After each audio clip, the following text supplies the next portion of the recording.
Comment vivre en harmonie avec soi? Vivre en harmonie avec soi-même, c'est trouver un équilibre entre ses pensées, ses émotions et ses actions. Voici quelques clés pour y parvenir. Apprendre à se connaître.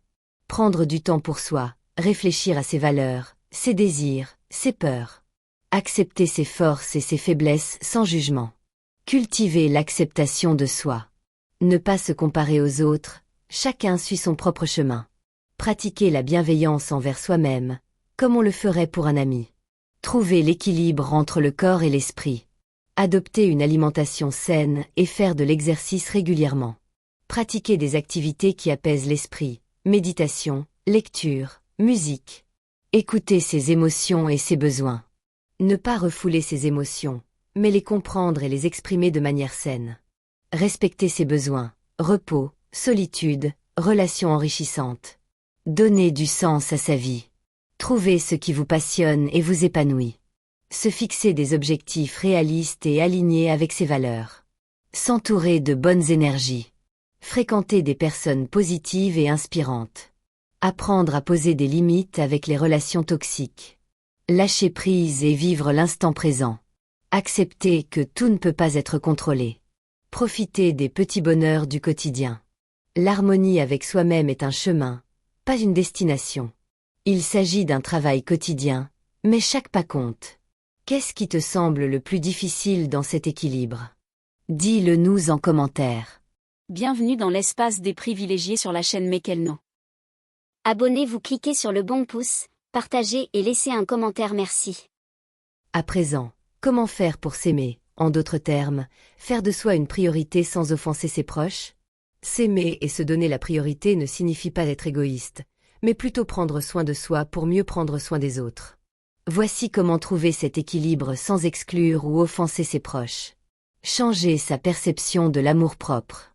S'aimer n'est pas un acte égoïste, c'est un besoin fondamental.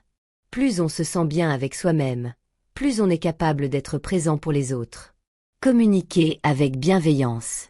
Expliquer à ses proches que prendre soin de soi ne signifie pas les délaisser. Utiliser le « je » au lieu du « tu » pour éviter que l'autre se sente attaqué. Exemple, j'ai besoin de temps pour moi, au lieu de « tu me prends trop de temps ». Apprendre à dire non sans culpabilité. Dire non à certaines demandes, c'est dire oui à soi-même. Proposer une alternative au lieu d'un refus sec peut aider. Exemple, je ne peux pas aujourd'hui, mais demain je serai disponible. Trouver un équilibre entre donner et recevoir. Aider et être présent pour les autres, mais sans s'oublier soi-même. Vérifier régulièrement si l'on donne par plaisir ou par obligation. Se créer des moments sacrés pour soi. Bloquer du temps dans son emploi du temps pour des activités qui font du bien, sport, lecture, méditation. Ne pas se sentir obligé de justifier ce temps personnel. Identifier et affronter la peur du jugement. Parfois, la peur de décevoir les autres nous empêche de nous prioriser. Se rappeler que ceux qui nous aiment vraiment voudront notre bonheur, même s'ils doivent s'adapter à nos besoins. Être un modèle d'amour-propre. En prenant soin de vous, vous montrez aux autres qu'elles peuvent aussi le faire. Inspirer ses proches à respecter leurs propres besoins peut améliorer les relations. S'accorder de l'importance, c'est honorer qui l'on est. Tes proches risquent peut-être d'être surpris au début, mais avec le temps, ils comprendront. Quelle est ta plus grande difficulté dans ce processus? Es-tu prêt à te lancer ce défi de te choisir? De faire de toi une priorité? Laisse-nous un commentaire. Néanmoins, est-il nécessaire de faire de soi une priorité? De toute évidence, la réponse pour nous est oui, il est essentiel de faire de soi une priorité. Et ce n'est pas de l'égoïsme, mais du respect envers soi-même. Voici pourquoi. Je vous explique. Tu es la personne avec qui tu passeras toute ta vie. Si tu ne prends pas soin de toi, qui le fera à ta place? S'aimer et se respecter permet d'être plus en paix avec soi-même. Un meilleur équilibre pour mieux donner aux autres, pour être plus disponible pour les autres, pour ses proches. Si tu es constamment tourné vers les autres sans écouter tes propres besoins, tu risques l'épuisement. Quand tu es bien avec toi-même, tu as plus d'énergie et d'amour à offrir. Éviter la frustration et le ressentiment. S'oublier pour les autres peut créer du ressentiment et de la fatigue mentale. Prendre soin de soi permet d'établir des relations plus saines et sincères. Le temps est précieux, vis aussi pour toi.